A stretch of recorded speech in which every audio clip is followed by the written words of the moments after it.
오늘 우리가 함께 읽은 시편 39편은 우리가 가장 사랑하고 또 우리가 함께 공감하는 다윗의 기도입니다. 다윗은 여기에서 하나님 앞에 처음에 보면 내가 행위를 조심하여 내 입에 재갈을 물리고 내가 죄를 짓지 말아야 되겠다, 이렇게 다짐을 하고 그리고 마음에 어떤 기도를 했습니다.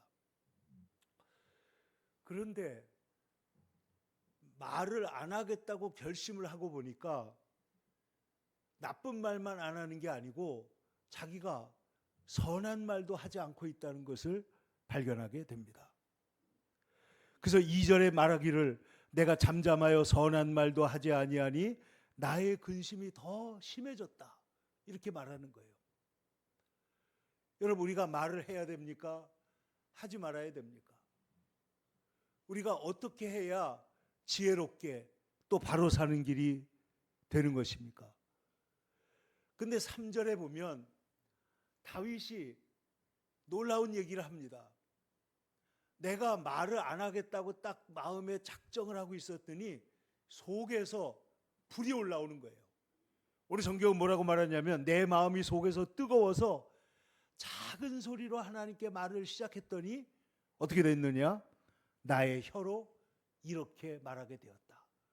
그것이 오늘 우리가 읽은 성경 본문의 얘기인데, 여기에서 그는 그 인생, 여러분 다윗의 인생을 잘 알잖아요. 인생은 나그네 길이고 그는 쫓겨다니는 삶을 살았고 그리고 하나님의 은혜로 천신만고 끝에 이스라엘의 왕이 되었고, 그리고 그의 인생에는 많은 은혜와 감사와 찬송도 있었지만은 영역이 교차하는 그런 삶을 살았던 것이죠. 근데 이제 다윗이 보니까 여기에 그가 하나님 앞에 기도하는 게 뭐냐면, 하나님, 나의 종말과 내 연한을 알게 하사 나의 연약함을 알게 하소서, 이렇게 기도합니다. 그 기도의 내용이 나를 살려주세요, 나를 도와주세요, 나를 성공시켜주세요, 이런 게 아니고 뭐라고요? 나의 연약함을 알게 해주세요. 그는 이와 같이 기도하고 있습니다. 그러면서 그는 나의 연약함을 보아야 하나님을 볼 수 있다 하는 것을 깨달은 것이죠. 여러분, 우리의 참된 지식이 뭡니까? 종교개혁자 칼빈이 역사상 가장 유명한 신학서적 중에 하나가 칼빈의 기독교 강요입니다. 근데 그 강요 첫물에서 뭐라고 말하고 있느냐?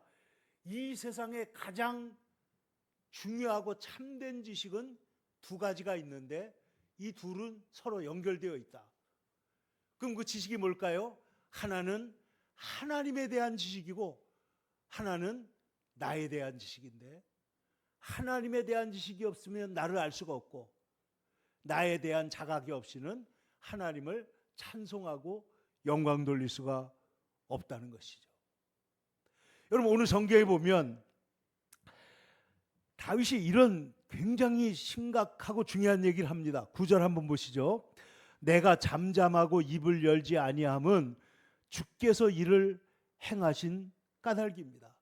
자기 인생에 많은 고난과 역경과 징벌 같은 것들이 있었는데 여기에 대해서 내가 하나님 앞에 불평하거나 원망하지 않았다는 거예요. 근데 여기에 대해서 중세의 어떤 사람이 그 주석하기를, 내가 사람들에게 불평할 수 없는 이유는 이것을 하나님이 행하셨기 때문이고, 또 하나님께 불평하실 수 없는 것은 나에게 어떤 죄와 문제가 있다는 것을 알기 때문이다. 그러니까 지금 다윗은 뭐냐? 자기의 인생의 문제 가운데서 입을 다물고 있었던 것이죠. 죄를 짓지 않으려고. 그래서 입을 다물고 있다가 지금 하나님 앞에 입을 열기 시작해서 기도한 게 뭐냐면, 하나님, 나의 연약함을 알게 해주세요. 나의 연한, 내가 얼마나 살지, 여러분 나의 수명을 알게 해달라는 게 아니고 이거 뭐예요? 우리 인간의 미약함을, 우리 인간의 한계를 알게 해달라라고 기도한 것입니다. 여러분, 우리가 신문을 보면 항상 나오는 게 있습니다. 저는 지금도 이상한 것 중에 하나가, 신문에 보면은 무슨 사주 뭐 이런 거, 그런 거 하는 거 있잖아요. 그런 게 꼭 나와요. 그런데 신문에서 거의 매일 빠지지 않고 나오는 게 건강에 대한 기사입니다. 건강 섹션 있잖아요. 사람들이 얼마나 사느냐. 우리나라에도 보니까 100세 인구가 10년 사이에 3배가 늘었답니다. 100세 이상 되신 분들이. 그런데 20일 날 국가 데이터 센터가 발표한 것을 보면 100세 이상이 지난해 11월 기준 3,159명에서 8,604명으로 늘었다는 거예요. 10년 사이에.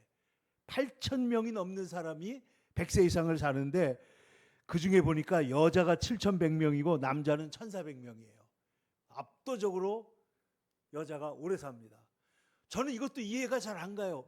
보통 남자가 더 힘이 센데 왜 여자가 더 오래 살지? 근데 하나님께서는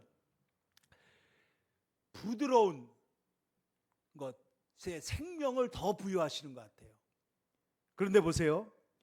오늘 성경에 보면 다윗이 이런 얘기를 합니다. 자, 6절을 한번 보시면, 진실로 각 사람은 뭐같이 다닌다고요? 그림자같이 다니고, 또 뭘로 소란합니까? 헛된 일로 소란하면서 재물을 쌓으나 누가 거둘는지는 알지 못하나이다. 요즘에 보면 주차장에서 뭐 주차한 거 가지고 싸우고, 어떤 자동차들, 또 고급 자동차들은 주차선을 2개를 물고 주차를 해버리는 거예요. 야, 이런 거 처벌 못하는지 모르겠어요. 근데 하여튼 그런 경우가 신문에 보면 왕왕 나옵니다. 거기에다가 사람들이 돈을 번다고 소란하고 재물을 번다고 싸우고 이러고 있는데, 다윗이 보니까 이것은 모두가 다 허사에 불과하더라는 거죠. 허사다. 여러분, 인간의 생명의 모든 것에 비교해 볼 때 우리 인생이 얼마나 유한하고 아무것도 아닌가. 그래서 오늘 다윗은 이렇게 말하잖아요. 5절, 주께서 나의 날을 한 뼘 길이만큼 되게 하셨습니다. 여러분, 우리의 인생이 뭐라고요? 한 뼘이다. 그리고 또 뭐라고 그랬습니까? 나의 일생이 영원하신 주님 앞에서는 없는 것과 똑같습니다. 여러분, 영원한 하나님 앞에 우리의 일생은 아무리 100년을 살아도 뭐예요? 이것은 태평양 바다에 물 한 방울이, 그게 무슨 의미가 있겠습니까? 아무것도 아니라는 거죠. 심지어 사람은 그가 든든히 서 있는 때 모든 게 잘 돼, 사업도 잘 되고 자녀들도 잘 되고 결혼도 잘했고 모든 게 다 좋을 때에도 뭐예요? 모든 것은 허사뿐입니다. 인생의 본질을 생각할 때 정말 하나님, 내가 무엇을 바라봐야 될지 나는 모르겠습니다. 그래서 오늘 다윗은 하나님 앞에 이렇게 고백합니다. 7절은 오늘 성경에서 가장 중요한 구절입니다. 다 같이 한번 읽겠습니다. 시작. 주여, 이제 내가 무엇을 바라리요? 나의 소망은 주께 있나이다. 자, 우리의 인생의 연약함과 유한함을 깨닫고 나서 우리의 소망은 지금 오직 누구에게로 가는 거예요? 전능하신 하나님께로 향하게 되는 것이죠. 여러분, 이제 내가 무엇을 바라리요? 돈입니까? 건강입니까? 자녀입니까? 명예입니까? 사업의 성공입니까? 사람들의 인정입니까?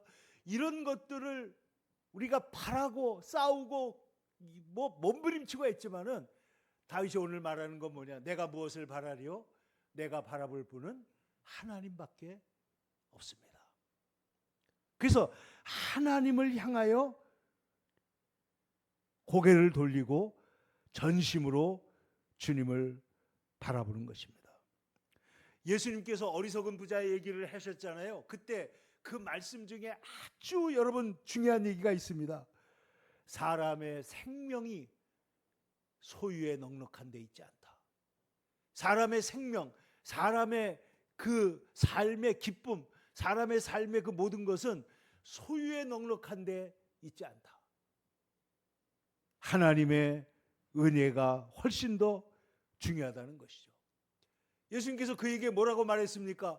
오늘 밤 내 영혼을 찾으리니 너의 모아놓은 재산이 누구의 것이 되겠느냐? 소유에 넉넉한데 생명에 있지 않다는 것입니다. 그래서 우리가 우리의 종말과 우리의 연한이 언제까지인지를 알게 해 주시옵소서. 우리의 생애 문제들을 하나님 앞에 맡기는 것입니다. 여러분, 우리가 지금까지 살아오면서 여러 가지 계획을 하고 여러 가지 일을 했죠. 어떤 분은 노동을 하고, 어떤 분은 가사 일을 하고, 어떤 분은 교사로서 학생을 가르치고, 어떤 분은 사업으로서 사업을 하고, 또 목회를 하기도 하고, 여러 가지 일을 하면서 우리가 여기까지 살아왔습니다. 여러분, 하나님이 인간을 창조하실 때 노동을 하게 했습니까? 안 하게 했습니까? 죄를 짓기 이전에도 노동은 있었습니다. 근데 이 노동이 나쁜 노동이 아니고 행복한 일이었죠. 너희는 세상을 어떻게 해요? 이 동산을 경작하고 이 동산을 어떻게 해요? 다스리라. 그리고 지적인 일도 합니다. 그게 뭐예요? 모든 생물들을 끌어올 때 그들의 뭘 짓죠? 이름을 짓게 하십니다. 그러니까 하나님께서 우리에게 일을 하게 하시죠. 그런데 아담과 하와 죄를 짓고 난 다음에 어떻게 되죠? 노동이 고역이 된 것이죠. 이마에 땀을 흘려야 먹고 산다. 땅에서는 우리가 심지 않은 뭐가 나요? 가시와 엉겅퀴가 나올 것이다. 야, 그런데요, 요즘은 농사 기술이 좋아져 가지고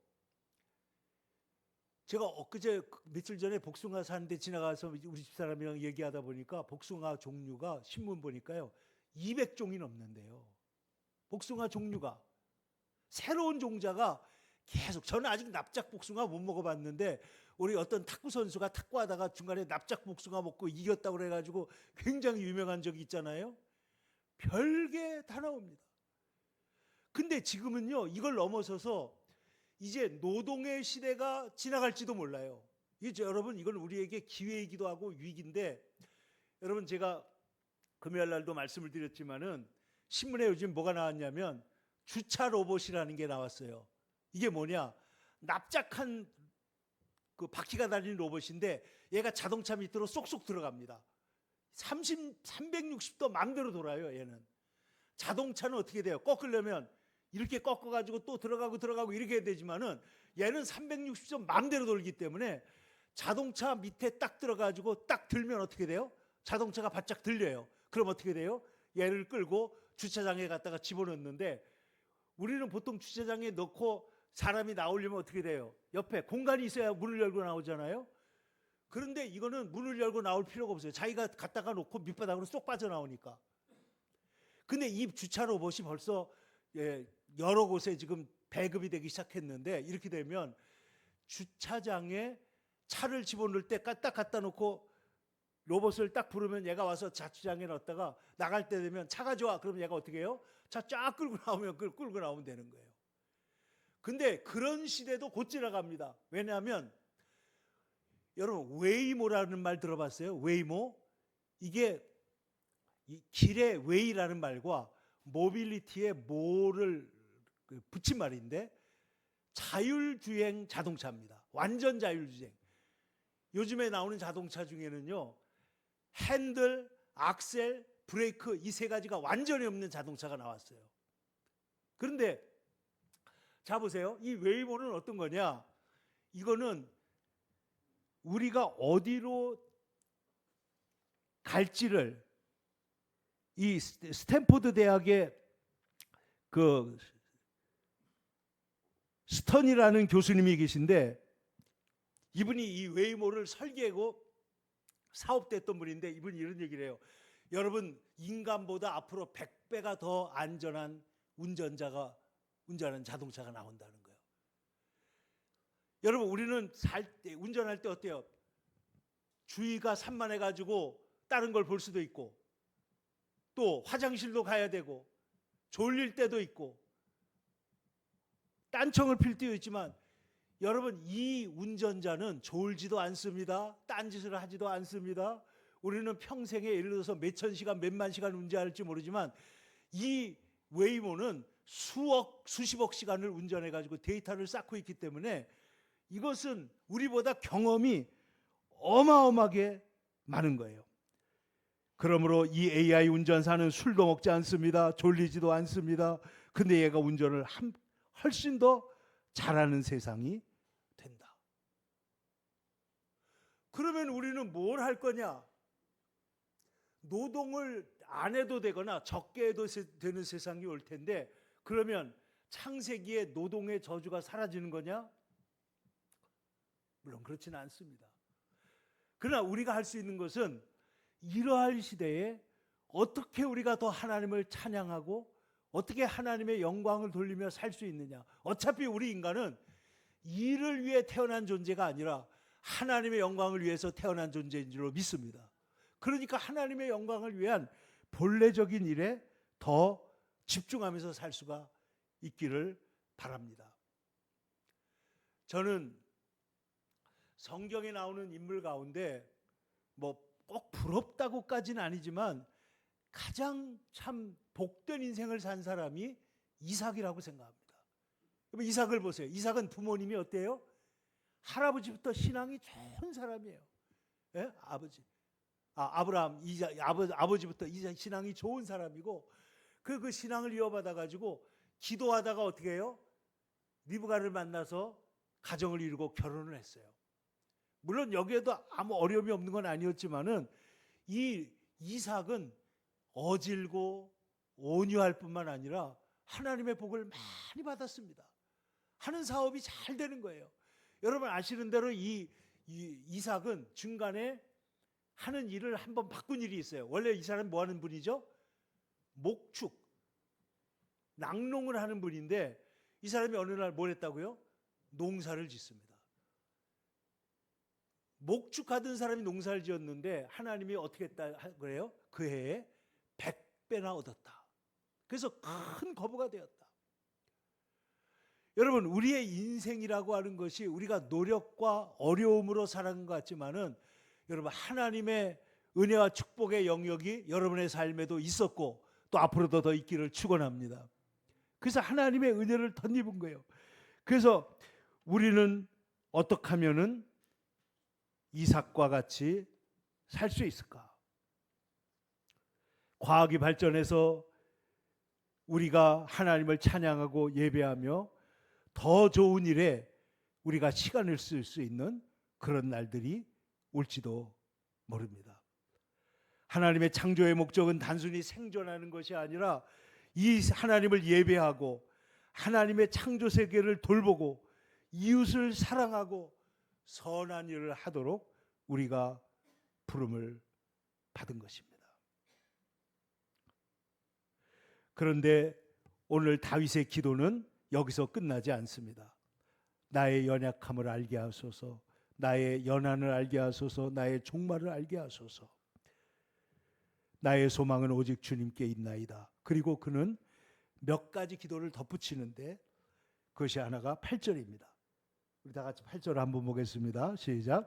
나를 모든 죄에서 건지시며 우매한 자에게서 욕을 당하지 아니하게 하소서. 다윗은 이렇게 이 기도하는 중에 자기의 죄의 문제를 하나님 앞에 호소하고 기도합니다. 나를 죄에서 건져주세요.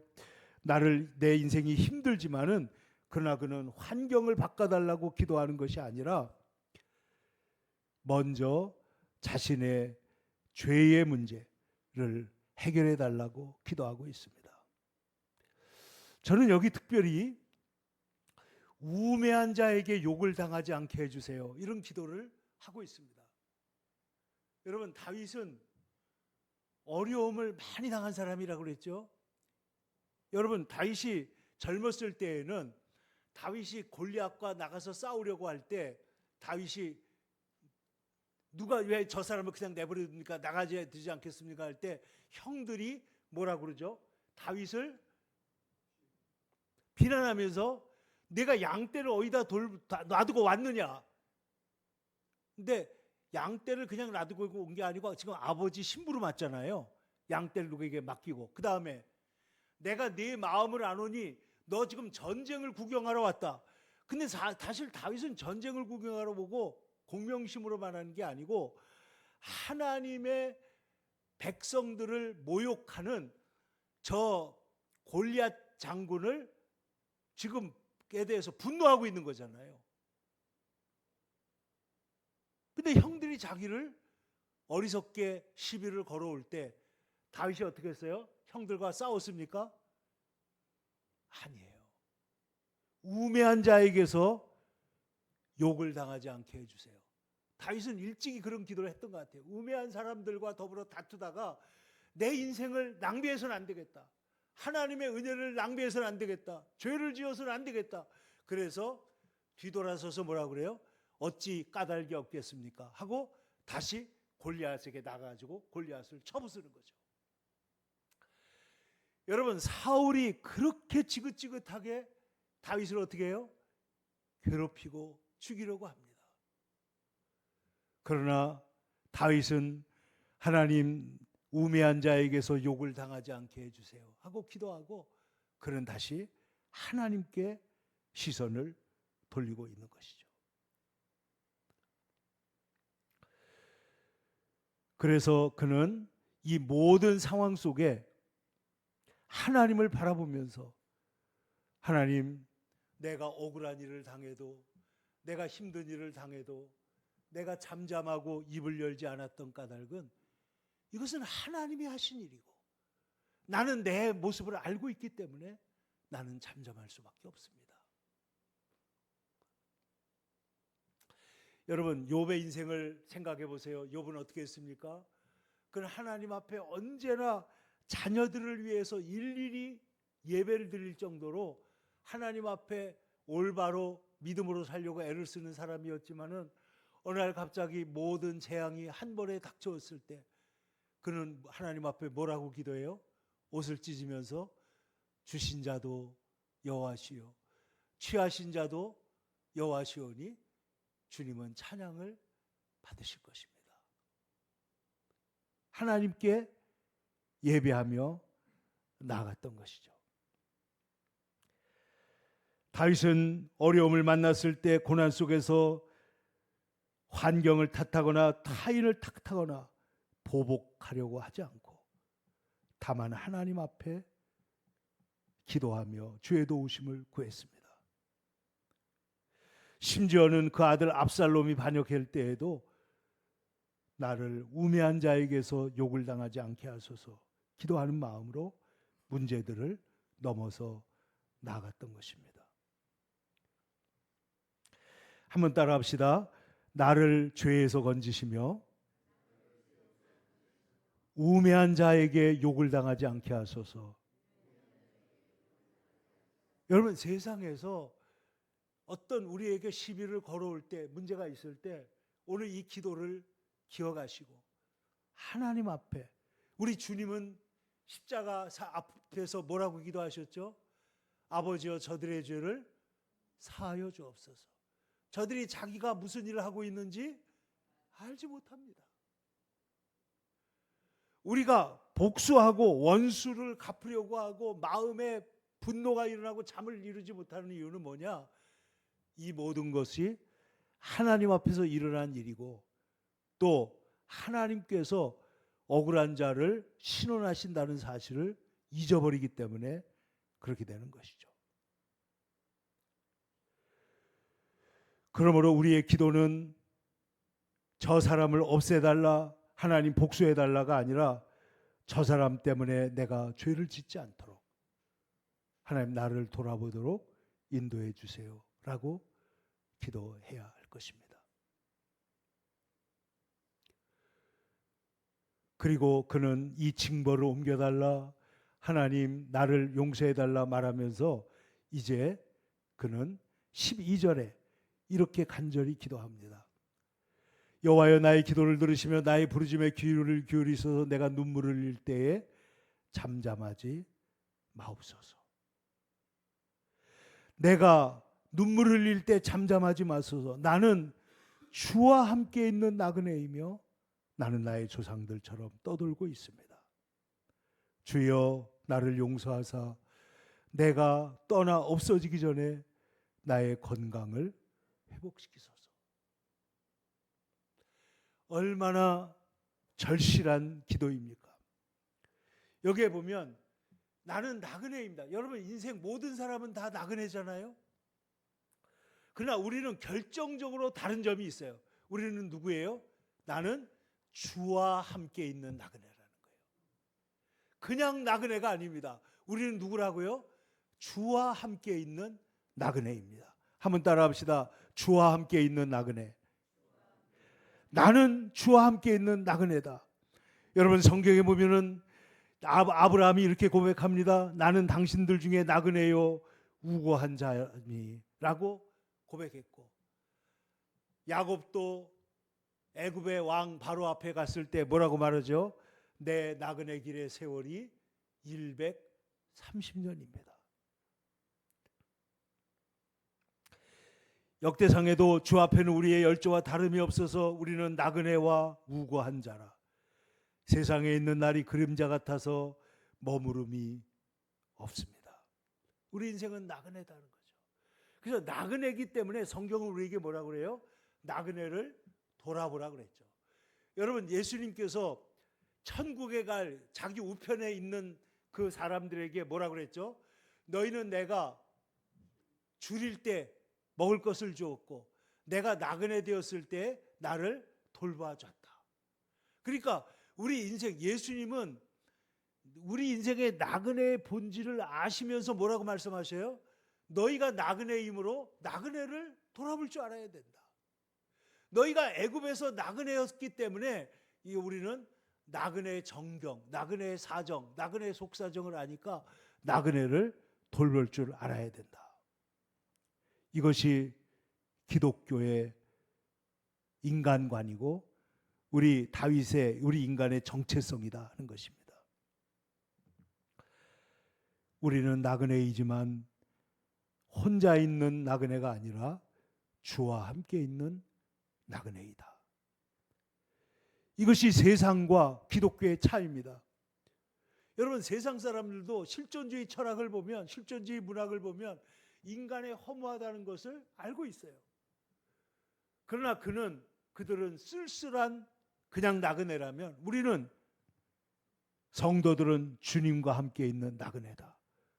그러므로 내가 눈물을 흘릴 때 잠잠하지 말고 나를 도와주소서.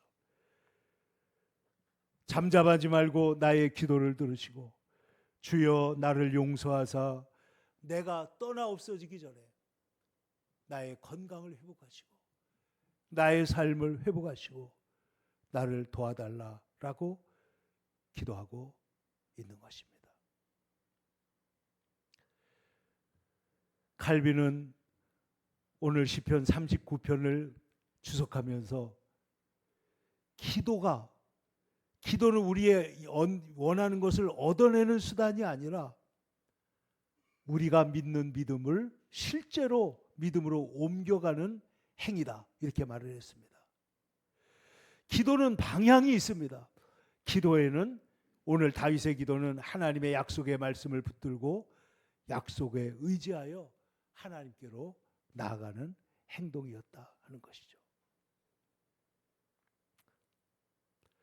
그러므로 오늘 다윗의 마지막 기도는 남은 시간을 얼마인지 모르지만 내가 떠나 없어지기 전에 나의 건강을 회복하시고 내가 떠나 없어지기 전에 나에게 기회를 주시고 나를 회복하여서 하나님 나를 사용하여 달라고 기도하고 있는 것입니다.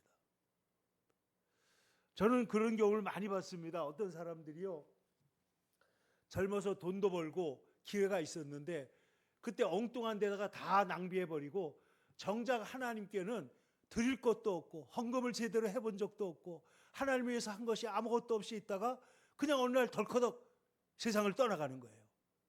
얼마나 유감스러운 일이에요. 우리가 기회가 왔을 때 주님을 위해서 헌신하고 나그네를 돌보는 일을 위해서 사용하고 하나님의 일을 위해서 우리가 최선을 다하다가 하나님 부르실 때에 기쁜 마음으로 갈 수 있으면 얼마나 좋겠느냐는 거죠. 여러분,